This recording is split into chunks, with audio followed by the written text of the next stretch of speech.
Calling the hearing, the 1 o'clock hearing for the Committee on Health and Human Services, our first hearing of the 2025 session. Present with me is my Vice Chair, Senator Aquino, and a new member, Senator Favela. So this meeting is being streamed live on YouTube. In the unlikely event that we have to abruptly end this hearing due to technical difficulties, the committee will reconvene to discuss any outstanding business on Wednesday, January 29, 2025, 1 p.m. in the same room, CR 225. For those on Zoom, your audio will be muted and video disabled until shortly before it's your turn to testify. For this hearing, we are going to allow each testifier to have 2 minutes to testify, because we're all new. For those of you who have been with me in prior sessions, we are going to limit it to 1 minute. So just be forewarned, have your written testimony available, because I do read all the written testimony. If there's a technical glitch during your time to testify, we may have to move on to the next person due to time constraints. I will be reading a list of individuals who submitted written testimony for each measure. We apologize if the closed caption does not accurately transcribe the names. If you're interested in reviewing the written testimony, please go to the legislator's website. You will find a link on the status page for the measure. We appreciate your understanding and remind you that the committee does have your testimony, that I have reviewed them. So I encourage you to use your time to either add additional comments or just stand on your written testimony. And for those of you who have met my staff, we do have a brand new staff with Louis back there and Juliet. Okay, so be patient with us. So first up, SB 200 relating to speedy trials. We have William Bento, Office of the Public Defender, in opposition. Good afternoon, Chair and Vice Chair, members of the committee. My name is William Bento. I'm a Deputy Public Defender. First of all, let me apologize. We have the wrong heading on our testimony. That's fine. But the testimony regarding this bill, we do respectfully oppose the bill for several reasons I'd just like to highlight. One, the bill does, I believe, create a duty for the prosecutor to have to take into consideration the rights of the victim or the child witness or other witness in this type of case. That creates a conflict of interest because the prosecutor then has to weigh what happens to the interests of those witnesses against their entire case, and that can be problematic. Witnesses may be called upon to have to testify just for a motion to continue, which could be traumatizing and really undermines what the bill's purpose is for. The other thing is that it can actually make a witness or a complaining witness a party to the case, wherein they could have their own attorney come in and make an appearance and give input on whether the court should grant a continuance or not. And this is kind of unprecedented in the sense of making a witness almost a party to the case. This does not happen in any other criminal cases at this point in time. What's really worrisome for us is the fact that we could have clients who are in custody and waiting for their trial, unable to post bail, and their cases usually will get priority over people that have posted bail because these people are waiting in jail for their cases. But with this type of language in the bill, their cases could be moved aside so that priority is given to a case involving a child witness or some other type of situation as outlined in this bill. And we feel that that could end up being quite unfair to those individuals that can't post bail and are waiting for their trials. We've outlined a couple of other things dealing with the lack of definitions of good cause, adverse impact, substantial adverse impact, things of that nature, I think have to be clearer before you could move this bill forward. Now, we do understand the concerns for child witnesses, and I can tell you as someone who's been in the courtroom 30-something years, I personally take great care when it comes to having to cross-examine Bento. a child. Yes. Thank you Oh, very okay, much. I'm sorry. I It's okay. tend to go over. Thank you It's very already much. twice as long as I normally Okay, allow, so, thank you. thank you. Next, Office of the Prosecuting Attorney, County of Kauai, in opposition. Anybody from Kauai? Next up, Department of Human Services, providing comments. And I don't have anyone else. Anybody else wishing to testify for SB 200? Come on up, Angela. Angela Melody, Young Royal Care, is testifying in strong support. So this will expand statutory provisions for minor protections under Chapter 806. So where it says, it basically says protect minors in court, provided that no more than 3 continuances shall be permissible by either party unless good cause is shown. So Royal Care's proposed amendment is to unlimit the continuances because there's no need for this sentence to limit it to 3 continuances because then that'd be saying upon the 4th continuance, then they can put undue burden upon the minor, right? So unlimited. Amend language also to be more inclusive of protected classes under the Constitution. So amend Chapter 571, 604, and 806. Although this does not involve minors and just adult defendants, right? As per the federal constitutional rights, if you don't amend it now, it's a very inefficient process to wait for the next year. So amendment for subsection 2, substantial adverse impacts upon victims and witnesses should list protected classes with vulnerable health conditions to create a level of health equity for disabled victims and disabled witnesses, because all disabled citizens are protected by the federal constitution. And so this law is trying to be considerate of persons who will have the worst effect because of trial due to health reasons, right? And cannot stand trial like a normal person. So disabled people, which is our amendment, and also to expand the statutory provisions for minors. And also, this is a personal opinion, to list senior citizens to stand trial because for further provisions, you'd want to be nice to seniors. And although seniors are not federally protected by the Constitution, I think it's something good to list in there. Thanks. Thank you, Angela. Anybody else wishing to testify on SB 200? Members, any questions? Okay, come on up.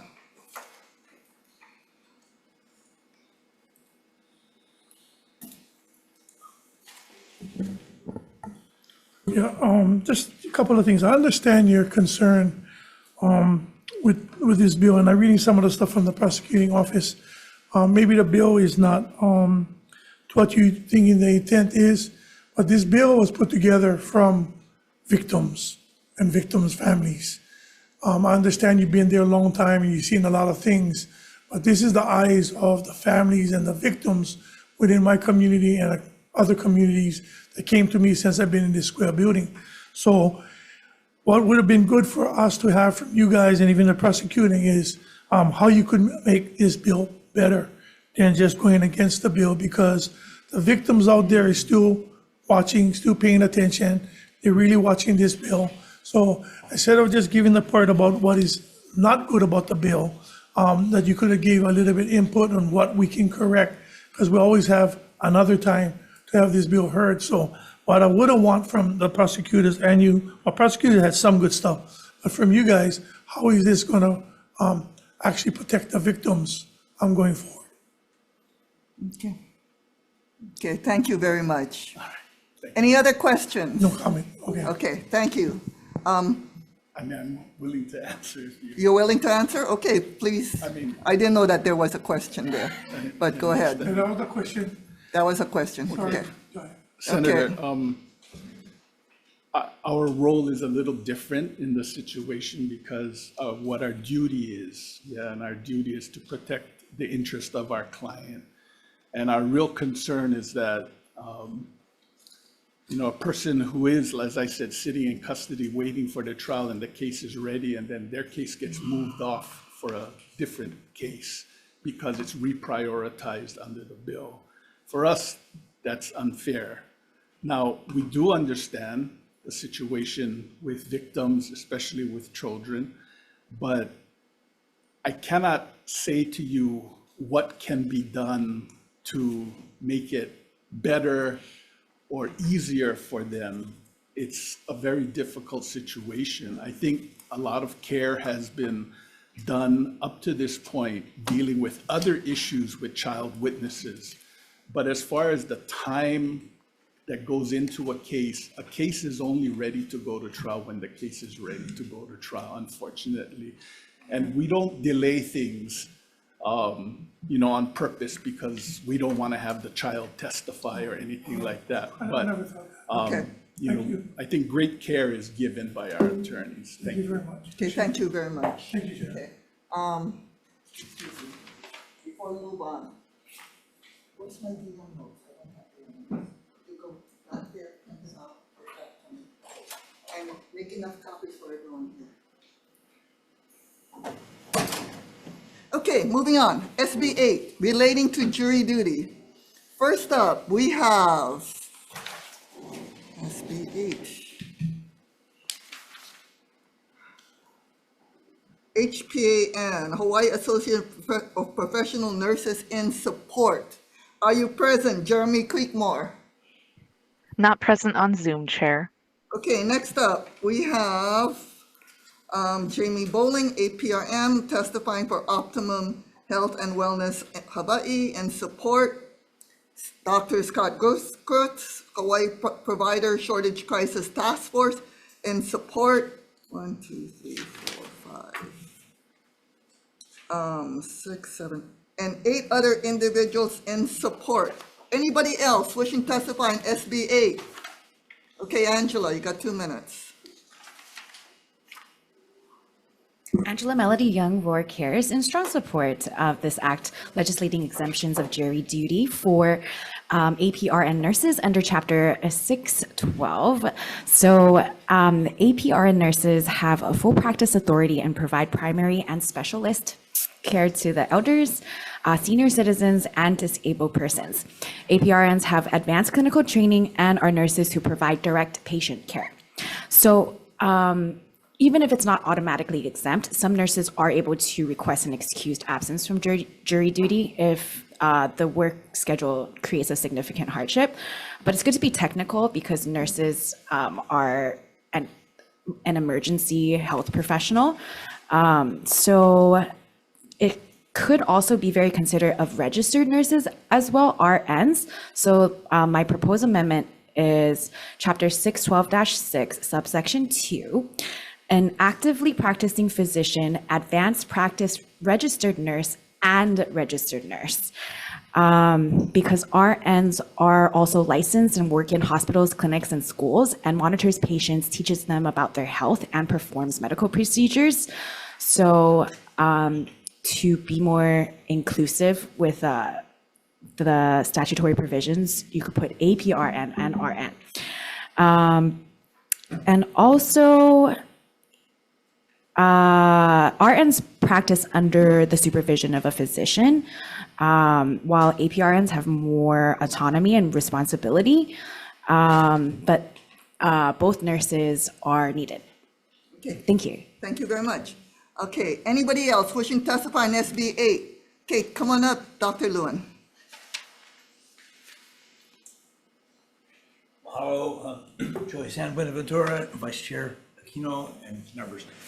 Very briefly, just want to say that. You need to identify yourself. Jack Lewin, the Administrator of State Health Planning and Development Agency. Just want to say very briefly, we're very much in support based on the workforce issues, and I think this would be a good move. Maybe we'll be lucky enough in 2 or 3 years that it won't be necessary, but it certainly is now. So thank you very much for the opportunity to testify. Okay, thank you very much. Anybody else wishing to testify in SB number 8? Come on up, identify yourself. Good afternoon, Chair. My name's Elizabeth. I'm with the Hawaii, Disability Communication Access Board. DCAP, yes, my apologies. We are testifying in support. We apologize, we didn't get any written testimony to you. Our board voted this morning, so we are in support of this bill as we acknowledge that APRNs are definitely in shortage and therefore would be essential to be able to be reporting their job and on jury duty. Okay, thank you very much. Thank you. Anybody else wishing to testify on SB number 8? Zoom, anybody there? Members, any questions? Yeah. Okay, Senator Keohokolole. Thank you, Chair. Thank For you being Dr. present. Lewin, Dr. Lewin, come on up. do you have any data on how much staff time or is lost from jury duty or appointment time or any data at all to indicate that this is going to make any difference in patient outcomes or care? Thank you for the question, Senator. Don't have data.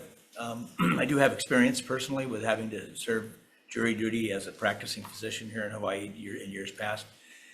And it's just a difficult thing when there's a shortage. Not as difficult for urban Honolulu as it is in neighbor islands and rural areas, obviously, but I think that we have such a shortage and there's so few of these advanced practice nurses available to us these days that we think as SHPTA that we really need to protect them from a potential 2-week or 3-week absence from their employment. Okay. Thank you, Chair. Okay, stick around. I have a question. Oh, yes. Okay, so in healthcare, I do know that there are a number of APRNs, especially those who have just graduated, who are not actually practicing. My concern is that this is a blanket exemption by just having an APRN title and not actually being in the workforce.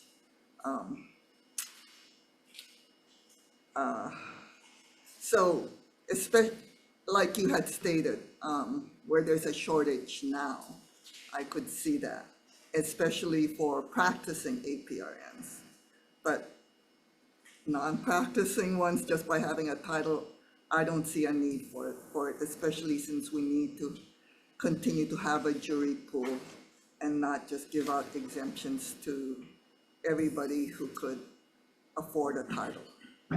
Do you agree? I do, Senator, Okay. thank you. And I also think that we might want to put a time duration on this in terms of Okay. hopefully that we're going to recruit more advanced practice nurses in our state going forward. Okay, thank you very much. Okay, anybody else with questions? Moving on.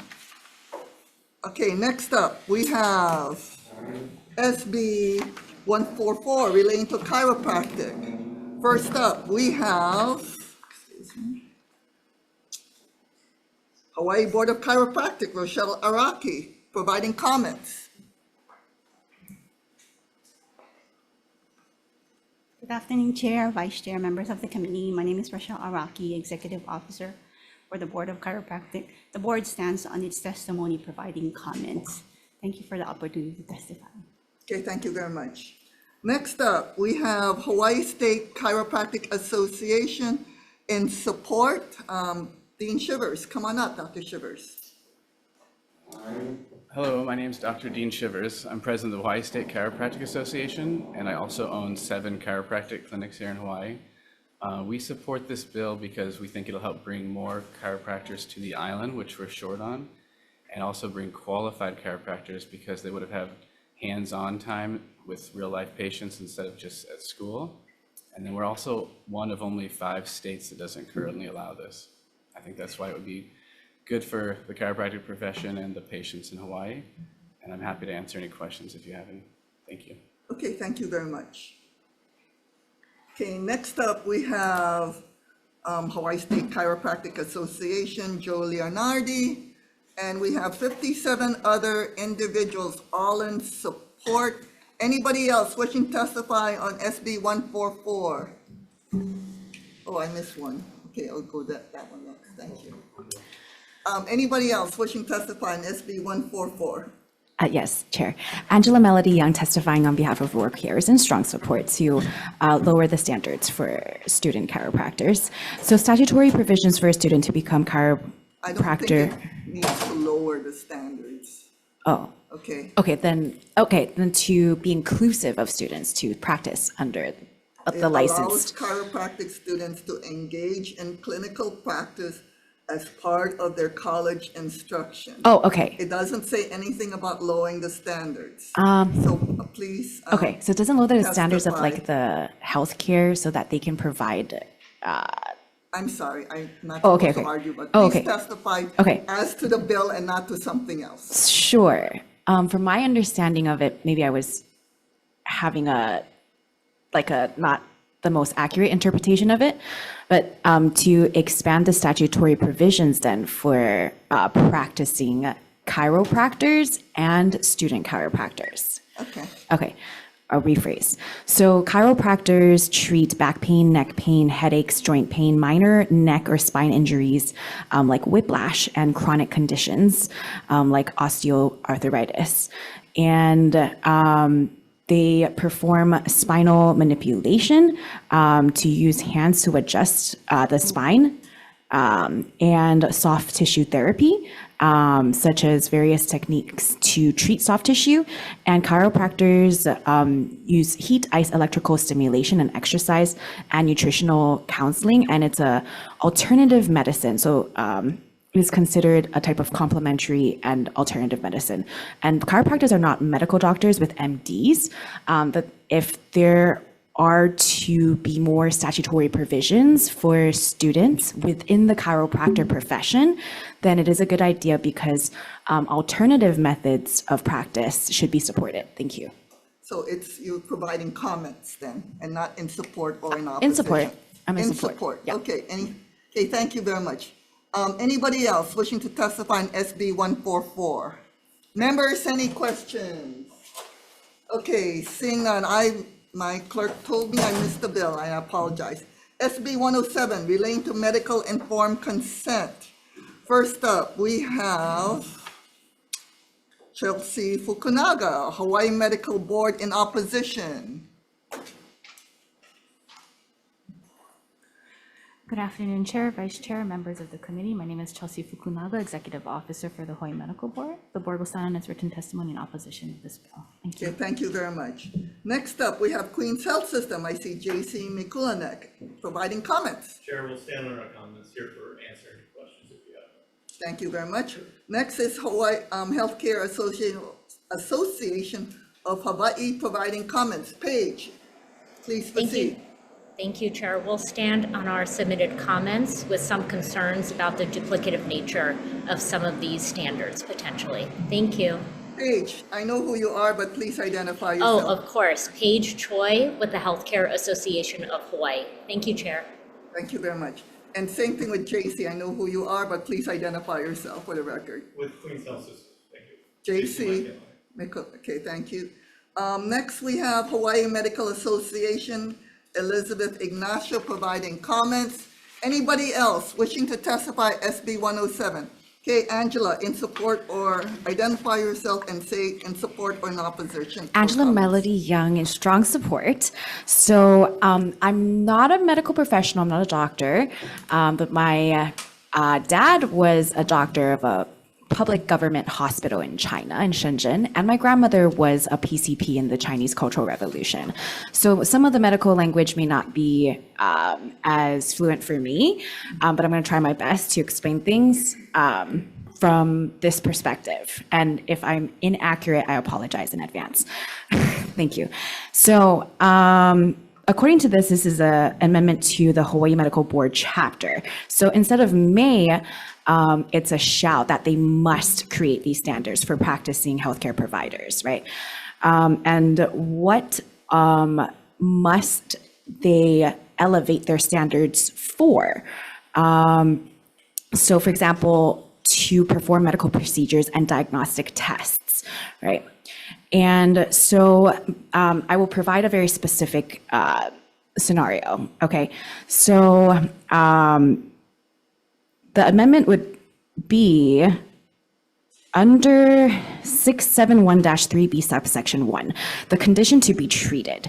My proposed amendment involves a primary condition and a secondary health condition, because right now, as the law is, it is not inclusive or consideration of a primary and a secondary health condition involving a mental health and a physical health condition. For example, if a primary health condition needs to be treated with a diagnostic procedure, and the patient has a secondary condition, and it may exacerbate underlying mental health and physical health symptoms, the condition requires knowledge of a combination of mental and physical health factors.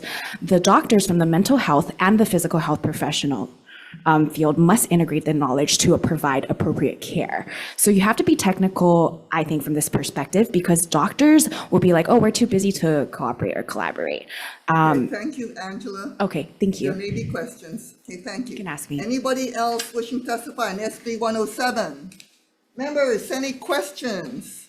Okay, seeing none, moving on. SB 189 relating to breast cancer screening. First up, we have Department of Health providing comments. Next, we have DCCA Insurance Division providing comments. Okay, thank you. Next, we have HMSA, Don Cariso providing comments. Okay, not here. Okay, next we have Hawaii Medical Association in support, Elizabeth Ignacio. Next, we have Hawaii Radiological Society in support. Next, we have 3 other individuals in support. Anybody else wishing to testify on SB 189? Okay, come on up. J.C. Mike Yelak on behalf of the Queens Health Systems. I think we submitted late testimony in support of this measure, and certainly appreciate the introducer putting this forward. Queens, on an annual basis, provides about close to 34,000 screenings across the systems. This bill adds to identifying and hopefully eventually effectively treating breast cancer, so we support it. Thank you. Okay, thank you. Anybody else wishing to testify on SB 189? Members, any questions? Insurance Division, I have a question.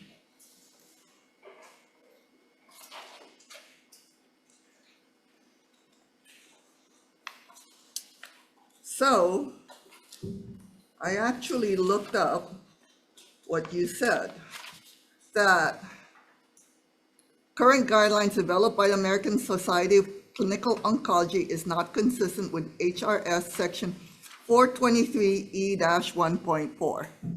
Try look it up. Yes, that is our medical necessity statute. Okay, there is no chapter 423E. Oh, I'm so sorry, Chair. It is 432E-1.4. I believe I looked that up. Okay, under 432E, and I did not see anything there. Okay, Chair, we can get you a copy of that statute. Okay, we have, okay, why don't you do that? Yes, thank Because we are gonna defer decision-making until another date. And I looked up that chapter, and there is no 432E chapter in the Hawaii Revised Statutes, not online and not on the black Okay, I apologize. We'll find that books chapter that we for you. have. Okay, thank you Okay. very much. Oh, while you're still there, I have a question. What do you mean by defrayment provisions? Okay, under the Affordable Care Act, there's a set of benchmark plans and 10 essential health benefits that are covered. If there are benefits that are passed by states that are in addition to the AHBs, states might be required to defray some of that cost. That means the state ends up having to pay for it if we do not comply with 45 CFR section 155.170. There may sub be D. requirement for defrayment for that group of population, which includes the individual marketplace. Okay, I'm sorry. You don't look like Gordon Ito. I'm So sorry, could you yes. please identify yourself? Arlene Ige with the Hawaii Insurance Division. Your name again? Arlene Ige. Arlene Ige. Yes. Okay, one other question. Okay, normally when we increase beyond the essential health benefits, we would do a sunrise analysis. If we have a sunrise analysis for additional mammograms, would that comply with 45? And it basically said that this is considered an essential health benefit within 45 CFR. Would that prevent us from having to defray the cost of additional screenings? The sunrise analysis may help to have a better, have us have a better understanding whether it may be considered a new mandate and subject to the defrayment. There are some studies within the state auditor's reports that do examine that aspect. Do you know whether or not the state auditor looked and did a sunrise analysis on this yet? We did look at the previous bill that was studied in 2021. And I believe there is an affirmative statement that it would be considered a new mandate A new mandate, in their summary. okay, 2021 The audit, 2021 study of a different measure, but it refers to additional additional mammograms. mammograms, and it was a reference also in the bill as well. Okay, thank you very much. Chair. Okay, wait a second. Okay, okay, do you have a question as to her, or otherwise we'll call someone else? Okay, so stick around, Senator Favela. Okay, oh yeah, so just curious, for the demographics that, you talk about for the screening. What is the demographics for, Polynesians or Pacific Islanders, Asian community in the state of Hawaii? What is the demographics that you guys have for coverage? Because the last time not you, but previous people that was before us, the demographics that they talk about is not Hawaii demographics, because we don't have a study. And the reason why this came up and the reason why I had introduced it again is because those are the underserved community when it comes to age. Because they're not in the 30 age bracket and they don't have any signs of cancer, it doesn't cover them. But we're having, and knowing we're having now because of our environment, we're having more people under the age of 30 that is getting these breast cancer and stuff like that. So that's the reason why. I just wanted to know if you guys have, or if you guys don't have a study to know the demographics, anything to do with Pacific Islanders, Asian Pacific, community under 30 in the state of Hawaii.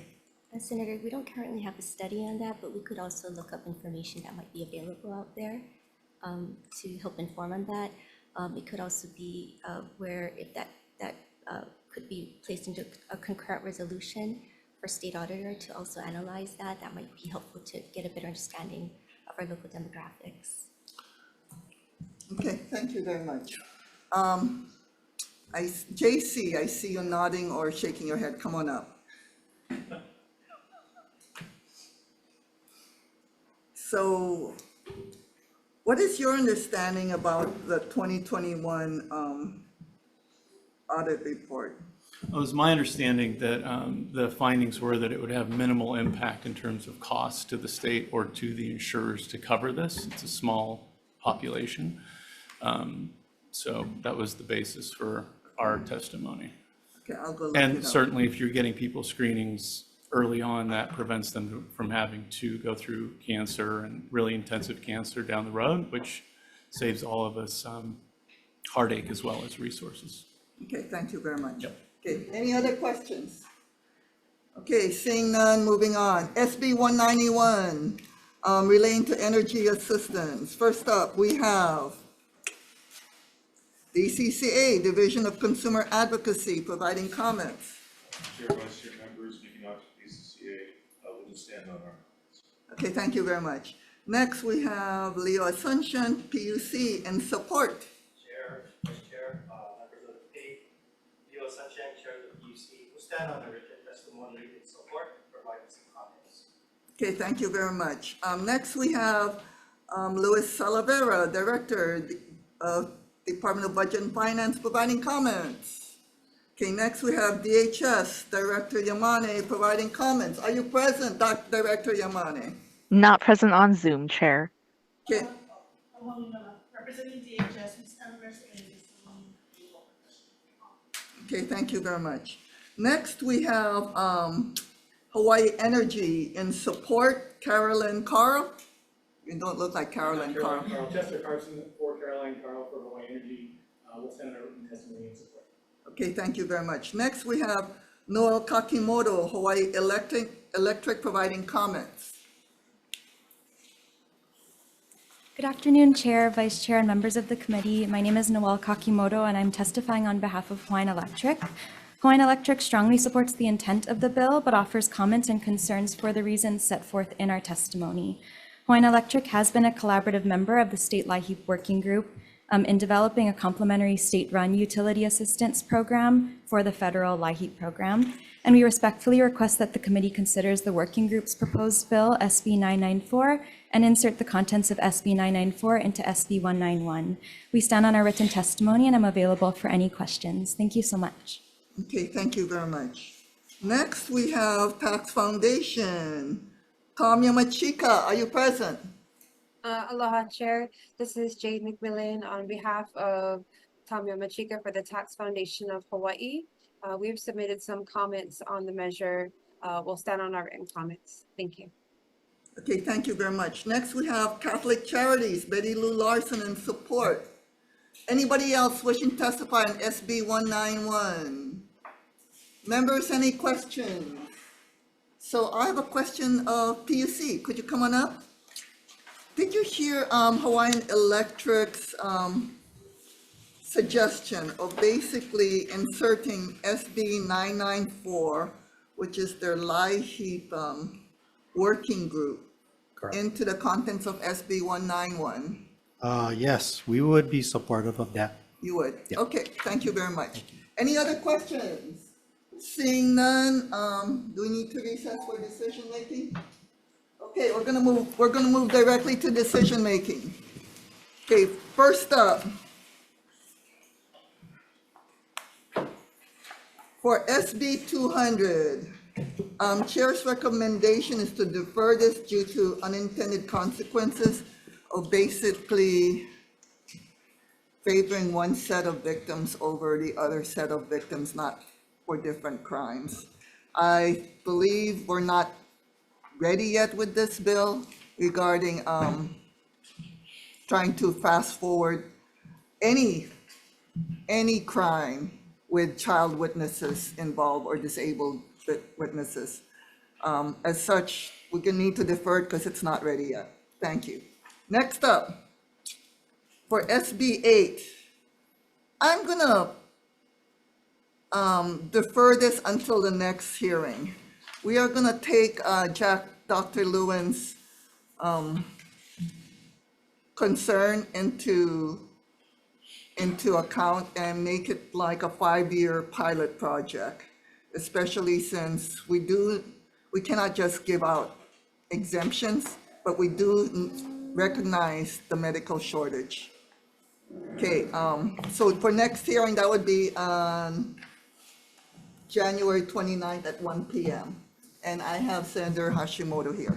So next up, for SB 107, we're gonna defer this as it's duplicative of what's already in law. So SB 107 is deferred. Next, we have SB 144. Chair's recommendation is to pass this with DCCA's proposed amendments and delayed implementation. Any comments, questions, concerns? Seeing none, Vice Chair for the vote, Chair votes aye. Okay, thank you very much. Senate Bill 144, recommendation is passed with amendments. Okay, Chair votes aye, Vice Chair votes aye. Senator Hashimoto. Aye. Senator Keokolole. Aye.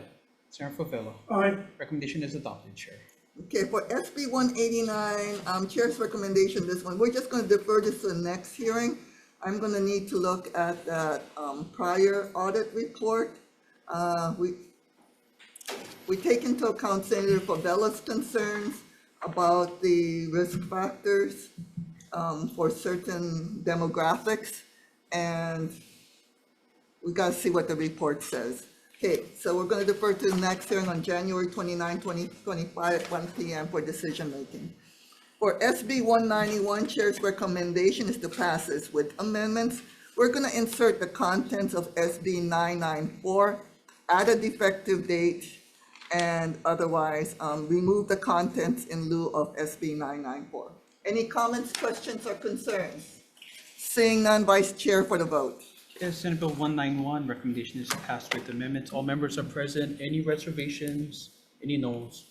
Recommendation is adopted, Chair. Okay, and we are adjourned. Thank you very much.